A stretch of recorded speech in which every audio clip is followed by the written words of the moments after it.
Who do I need to be this coming year to create all that I want in my life? Because who you're being, your vibrational frequency, your thoughts, your feelings, your action together is what is going to create everything that you desire.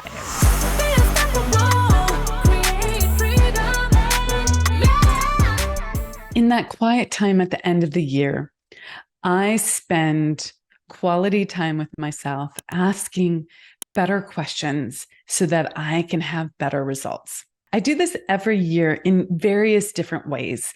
And this year I wrote a letter, an email to our subscribers here at The Unstoppable Woman. And I shared with them 37 questions to ask yourself to really leverage the lessons of this past year and to maximize those for the coming year, to set yourself up for success. So I would like to share a few of those with you here as well. And if you'd like to get the full list, we will put a link in the show notes where you can download the full 37 questions so that you can sit down, pen in hand, pad, cup of tea, cup of hot chocolate, a nice cup of coffee. Maybe you're in a mountain house by a fire. Maybe you're just cozy in bed. Maybe you're sitting in the living room on your couch, but you can just lean into some extraordinary introspection to set yourself up for success. So let's get started. One of the things that I like to do is I like to ask better questions. This is one of the keys to thinking differently and changing your perspective. So some of these questions are questions that I've honed over the years. They are already better questions, and some of them are new questions that I have added to the list. So let's get started. First question is really just an inventory. What went well? What were my big wins and successes? It's so important to recognize what went well. Where are you winning? Because inevitably, we have bigger desires. We have things that are calling us forward. We are struck by the contrast in our daily life saying, oh, look, I'm not there yet at the thing that I now desire. And we seem to go into amnesia and forget all the desires that we have made manifest in our personal lives and our professional lives. So one thing that I like to do is scan back through my calendar and see all the sort of meetings, and that will spark the successes. Also the personal life events that you've engaged in. You'll see big successes and that you may have forgotten about. And that's so, so important. So I do that with my calendar. I might scan through emails or our project management system or communication system and kind of just do snapshot here and there, just jump into different months and see what happened. I might also look on my phone and, if you have an iPhone, there's a library. Well, all phones have libraries of images, photos that you've taken, and that can often spark memories of things that you have done, experiences that you've had, and that will trigger you to recognize all the successes, all the big wins. So it's so important because we end up looking at the gap rather than what we've actually accomplished. So a little retrospective introspection is at play here. Also, looking back, I like to ask myself, what felt exquisite? What felt divine? What felt like it just totally lit me up? And isn't it interesting that I've lost contact with that, or I've forgotten about that, but that was really just beautiful, amazing, exquisite. And do I want more of that? So what felt divine and exquisite? Next question is, what did I love most about this past year? Ooh, I have trouble. I'm just owning it. I have trouble with best, most, the one, favorite. Like when I have to narrow it down to one thing, that's very challenging for me. So if that's you, just pick a few. What did you love about this past year? And was there something that was the juiciest and the best, right? That felt really so good.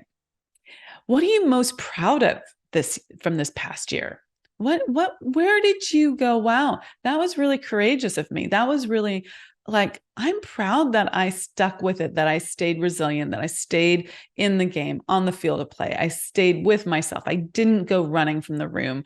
I was unstoppable here, right? Like I stuck with it. It might have been challenging. It might have caused you some consternation. It might have pushed your limits, but you stuck with it. Where are you most proud? So that's important to see. And what was the lesson that I learned in the thing that I'm most proud of? What can you pull from that experience? There's so many. Just write it down. Like get it from like the non-form into something crystallized so that you can go, wow, yeah, I really did learn that lesson. And I'm going to take that forward into the next year and the rest of my life. Did this past year live up to my expectations? Now, if you are an ambitious female entrepreneur, someone who's like got a, kick-ass career in corporate, and you're always going to be like, oh yeah, because you have that perspective. Like this was like, I'm always going to exceed my expectations, right? So great. I love that. If there was anything, like if you're not taking a general view, but like you're looking at specifics, were there any places that didn't live up to your expectations? And why not? What didn't live up to your expectations? And maybe another question would be, where did you exceed your expectations? It was better than you could possibly imagine. That's always super fun for me to recognize. I love that. What led to my biggest successes? So go back to that first question, your biggest wins, your biggest successes, and do a little introspection here.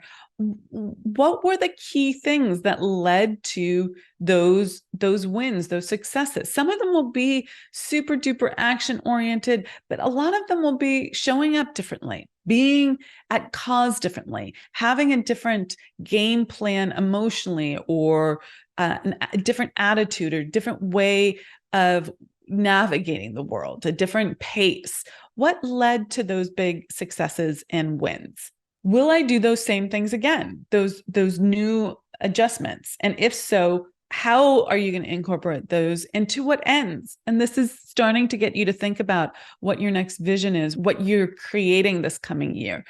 You probably know some of that already, but it's good to like lean in and go, oh yeah, I could apply this to this that I'm doing in my life and business. Okay, here's a harder one. What led to my biggest, if any, disappointments?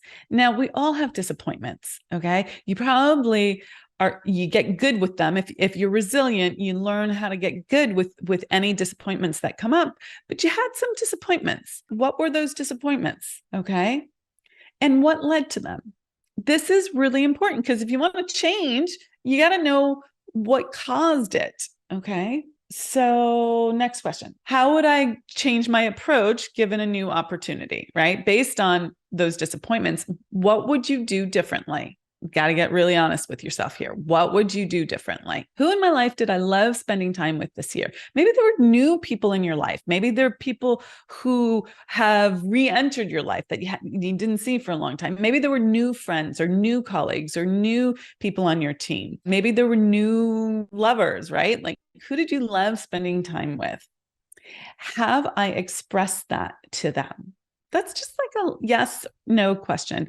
But you could add to it and ask, could I express that more poignantly, more clearly? Could I communicate my gratitude for them in a more demonstrative way and not take them for granted, if you will? How can I create more opportunities to be with them, right? If you really liked being with someone, how could you create more of that in your life, or more people like that in your life?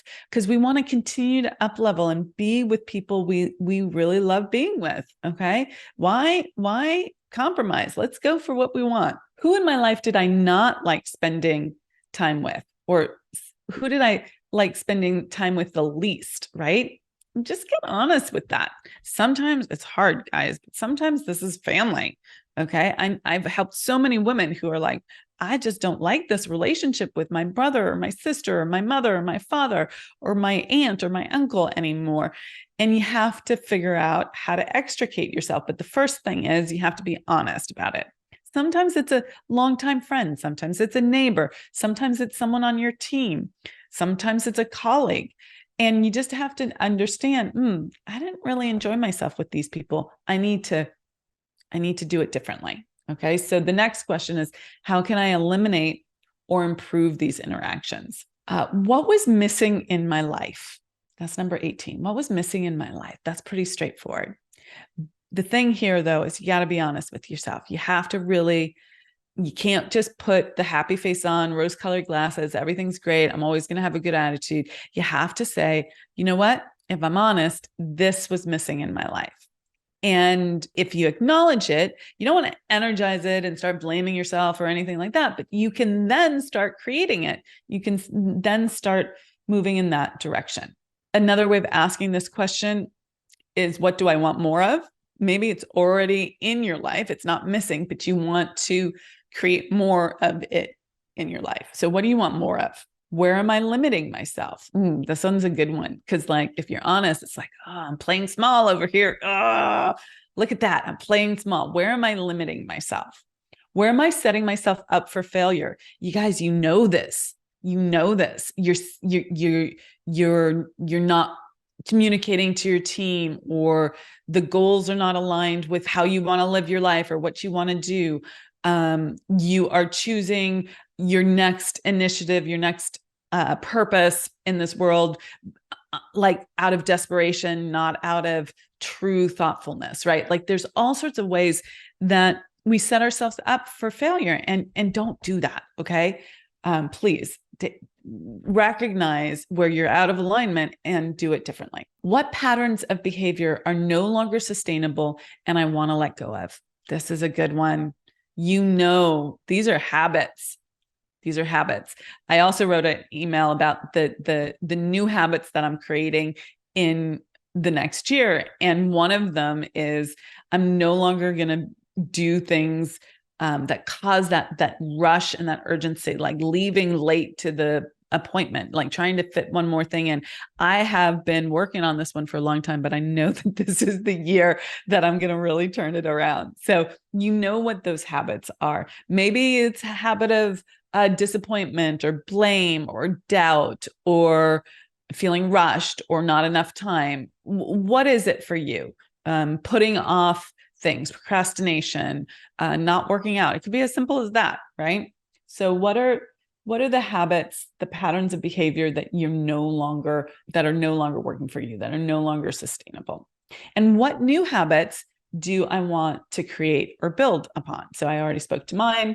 I have a bunch of them. I'm sharing those shortly with y'all. Those will be shared in a newsletter that we have coming up. So if you're on our newsletter list, you'll get my new habits, and some of them are straightforward and some of them are kind of unique that are going to make you go, maybe I'll do that too. At least I think they will. But everyone has different things that they're going for. So if mine aren't yours, all good there too. Okay. How do I want to invest in myself? And how do I want to invest in others? So investment is, in this case, I'm thinking financially, like what are the things that I want to invest in myself and in others? But I'm also talking about emotionally, like how do I want to spend my emotional bank account? How do I want to spend also my time? Okay. How do you want to invest in yourself? What projects are most important to me? Okay. This is for the coming year. What projects are most important to me? All of these, the how do I want to invest in myself and others? How do I want to invest my time? Those are the coming year, setting the intention for the coming year based on some of the things that you learned about yourself this past year. What am I most grateful for from last year? And what am I most grateful for next year? And here's the thing, you can remember in advance. Okay. You can be grateful in advance. Okay. For the things that have not yet manifested, but you know that they're going to manifest, right? You're like, oh yeah, I'm grateful for that relationship. I'm grateful for that health. I'm grateful for that income. I'm grateful for that new house. I'm grateful for that amazing trip. Whatever it is that you're going for, those new relationships, the feeling lit up. I'm grateful for my exquisite life, like that totally divine, lit up, delighted feeling, right? You can be grateful in advance for what am I most, and the question is, what am I most grateful for next year? What elements of creation do I need to bring into my life more? Okay, so this is like the toolkit for manifestation and creating that exquisite life. What is the feeling I'm searching for in my life? What is that feeling that you really want to have on the daily? If there was one thing that would make next year a success, what would it be? Again, I'm always challenged by that one thing, like narrowing it down. But it's a good exercise. If you could have one thing come into fruition, what would it be? What would make next year a success? What is my word for the year? My word for the year is often based on the answers to these questions. Okay. Am I excited about next year? Why? And what am I looking forward to? That's a 3-in-1 question. My highest and best life looks like ... Okay, now let it rip. Just go for it. Okay. Flush it out, feel it out, see it, live it, be it. Just like, don't hold back. This is the time to really go for it. And am I committed to living my highest and best life? You might not know how you're going to create it, but are you committed to going after it? Okay. And doing your very best to live it out. And then the last question, and my favorite question, is who do I need to be this coming year to create all that I want in my life? Because who you're being, your vibrational frequency, your beingness, your thoughts, your feelings, your action together is what is going to create everything that you desire. Okay, I hope you've loved this introspective list of questions.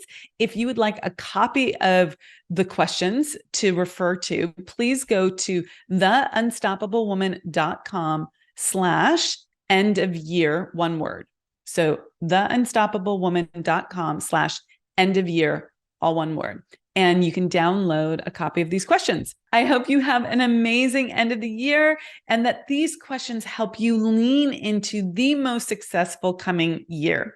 I'm Amira Alvarez. I am the founder and CEO of The Unstoppable Woman, where we say that, yes, you can create an exquisite life, that it's not just about saying you can be anything you want to be, but you can't have it all at the same time. No, you are capable of creating exactly what you want. Let's go to that next level of success. Let's go and lean into a fuller expression of ourselves. And with that, I'm Amira Alvarez. I am the founder and CEO of The Unstoppable Woman. Thank you so much for joining us. Thank you for being a loyal listener and liking and subscribing. It helps us so much when you like things and you write reviews and you subscribe, because it lets other people know that this is worthy content. So if you could do us a solid and do that, that would be amazing. I hope these questions have allowed you to really lean into the best and highest vision for yourself for this coming year. Okay, with that, rock it out, be unstoppable, and I'll catch you in the next episode. Take care.